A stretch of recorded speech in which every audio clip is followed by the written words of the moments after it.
नमस्कार, मैं हूं कुमार अनिल।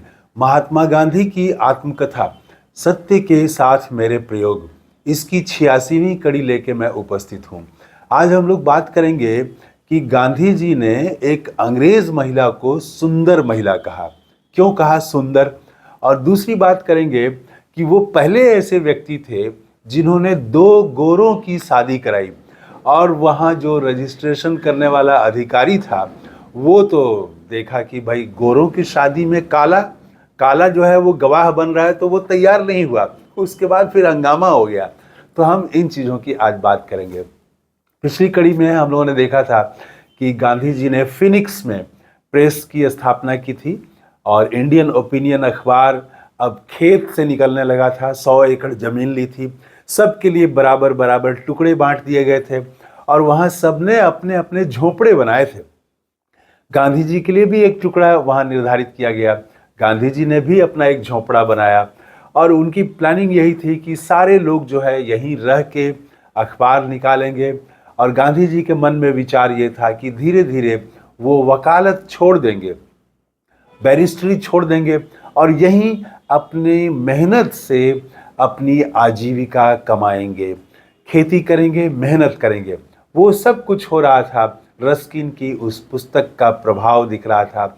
सर्वोदय जो जो उन्होंने नया शब्द गढ़ा था गांधी ने, तो सर्वोदय वाला जो था कि मेहनत से, श्रम से अपनी आजीविका कमानी है, ईमानदारी से, सत्य के साथ रहना है। तो ये सब का प्रयोग जो है वो फिनिक्स में वो प्रयोग स्थल बन गया। वो सिर्फ अब अखबार नहीं रहा, फिनिक्स एक प्रयोग बन गया। तो ये सब वहाँ जब सेट हो गया सब चीज़, और वहाँ से अखबार निकलने लगा, तो उसके बाद गांधी जी जोहानिसबर्ग में, तो उनका पूरा सब कुछ था, वहाँ से बैरिस्ट्री थी, ऑफिस था। तो अब बहुत ज़्यादा दिन गैप हो रहा था, तो इनका जोहानिसबर्ग पहुँचना ज़रूरी था। तो वो फिर वापस आए जोहानिसबर्ग। वहाँ आके और वो पोलाक से मिले। उसी पोलाक ने वो गोरा नौजवान जिसने ट्रेन में चलते समय जो है गांधी जी को दी थी पुस्तक, रस्किन की पुस्तक अनटू दिस लास्ट, तो उससे मुलाकात हुई। और वो गांधी जी ने जब बताया कि उस पुस्तक का प्रभाव क्या हुआ, कि मैंने तो एक फिनिक्स में वो पूरा सब कुछ सेट कर दिया, और इस तरह से खेती और ऐसे ऐसे ये सब कर दिया। वो गोरा नौजवान पत्रकार था, आपको याद होगा, क्रिटिक नाम की एक पत्रिका में वो उप संपादक था।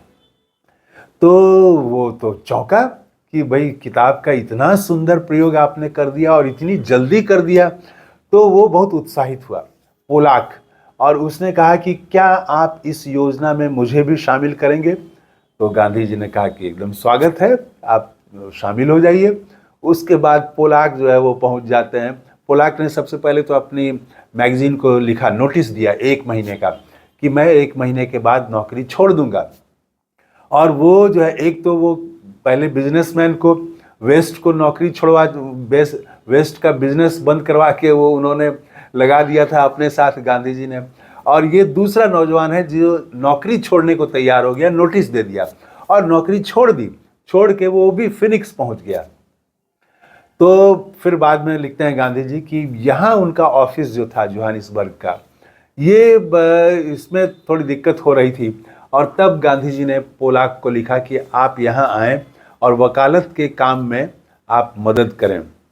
तो पोलाक ने सिर्फ एक बार सवाल किया कि क्या ये हम जो कर रहे हैं उसमें ये मददगार होगा? तो गांधी जी ने कहा कि होगा, और वो समझाया उनको। और फिर वो पोलाक जो है वो दोबारा तर्क नहीं करते थे। उनकी खासियत यही थी कि वो, और गांधी जी को मान लिया था उन्होंने।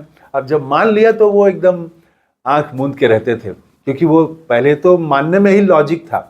लॉजिक से मान गए तब फिर हर सवाल पर बहस नहीं करते थे, कहने का मतलब ये। उसके बाद वो पोलाक जो है वो आके और वकालत के काम में मदद करने लगे। और पोलाक का विवाह होना था, उनका प्रेम संबंध था। लड़की जो थी वो लंदन में थी, और ये तो जोहानिसबर्ग में थे पोलाक। तो ये उस शादी में देर इसलिए हो रही थी कि पोलाक चाहते थे कि शादी से पहले कुछ धन इकट्ठा कर लें, तब हम शादी करें। तो गांधी जी ने कईयों की शादी कराई है, कईयों की।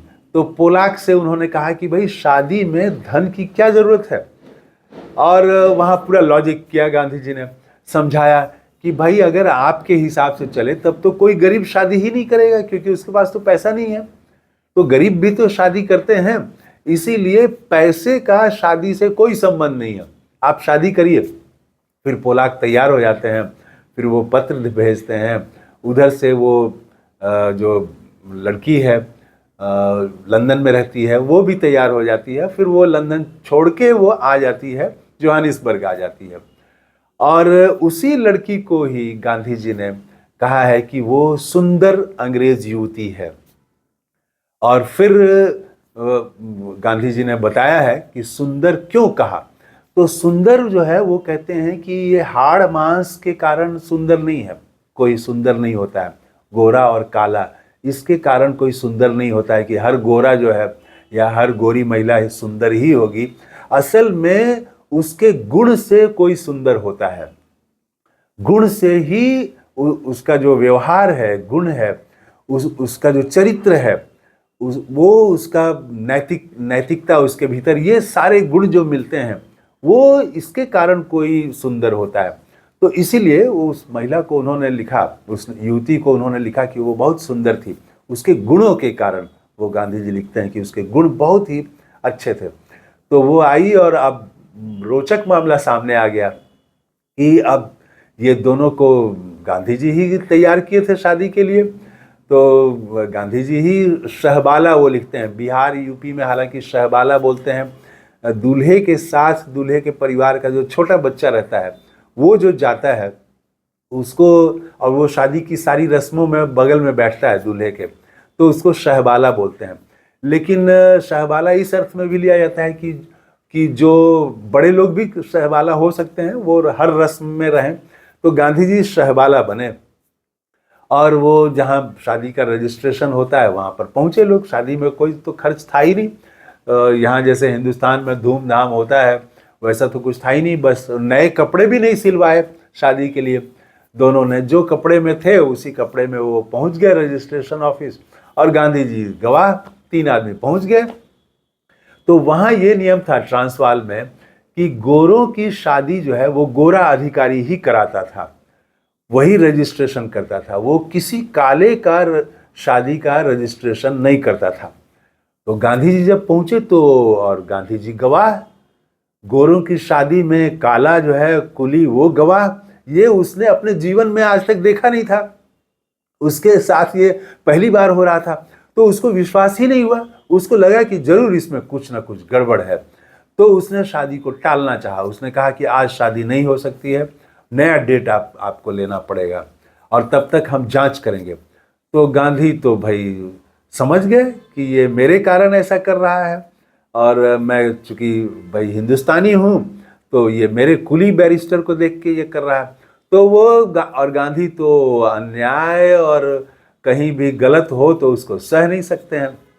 तो गांधी जो है वो तुरंत वो दोनों जोड़ों को लेते हैं, पोलाक और उसकी जो होने वाली पत्नी है, दोनों को लेते हैं और सीधे चीफ जस्टिस के यहाँ पहुँच जाते हैं। उस समय के चीफ जस्टिस के यहाँ पहुँचना भी आसान था, तो चीफ जस्टिस के यहाँ पहुँच जाते हैं। वो भी गोरा, तो ये तो बैरिस्ट्री करते थे, तो चीफ जस्टिस जानता था इनको। तो और जो ये विवाह वाला जो विभाग था इसके भी हेड तो चीफ जस्टिस ही होते थे। तो वहाँ जब पहुँच गए गांधी चीफ जस्टिस के यहाँ सीधे, तो चीफ जस्टिस हंसा और उसने तुरंत विवाह को रजिस्टर्ड कर दिया, विवाह हो गया। तो शादी के लिए भी गांधी जी लड़े और वेस्ट की शादी भी कराई। वेस्ट तो कुंवारे थे, उनका भी बिजनेस छोड़ करके वो अपने गांधी जी के साथ लग गए थे। गांधी जी से इतने प्रभावित हुए कि उन्होंने अपना छापा खाना, अपनी मशीन सब बंद करके और गांधी जी के इस अखबार में लग गए थे, इंडियन ओपिनियन अखबार में, और वो भी खेती करने लगे थे। तो बाद में वो विलायत गए अपनी कानून की पढ़ाई को पूरा करने के लिए। तो जब वहाँ गए तो गांधी जी ने जाते समय उनको कहा कि समझाया कि आप इतने दिनों तक आपने शादी नहीं की है, अब जब आप लंदन जा रहे हैं तो आप शादी करके ही लौटिएगा। और उसके बाद में उन्होंने भी शादी की और उनकी भी शादी हुई। शादी करके आए तो 2 शादी कराई उन्होंने। और इनके कारण कुछ और अंग्रेज़ों ने भी अपना काम छोड़ के, नौकरी छोड़ के वो इनके साथ लग गए। इसी तरह से एक थियोसॉफिस्ट भी थे, वो भी छोड़ के इनके साथ आ गए थे काम करने के लिए, इंडियन ओपिनियन में काम करने के लिए आ गए थे। तो ये सब हमने देखा कि किस प्रकार गांधी जी गोरों की शादी भी करा रहे थे। और उस समय उनका मानना था कि भाई शादी करने से एक पूर्णता आती है जीवन में, ये भी जीवन का एक अंग है, ये भी समझना चाहिए। तो इसलिए आप शादी करें। तो वेस्ट कुंवारे थे, उनको भी उन्होंने शादी करवा दी। इस वीडियो में इतना ही। थैंक यू, धन्यवाद, जय हिंद।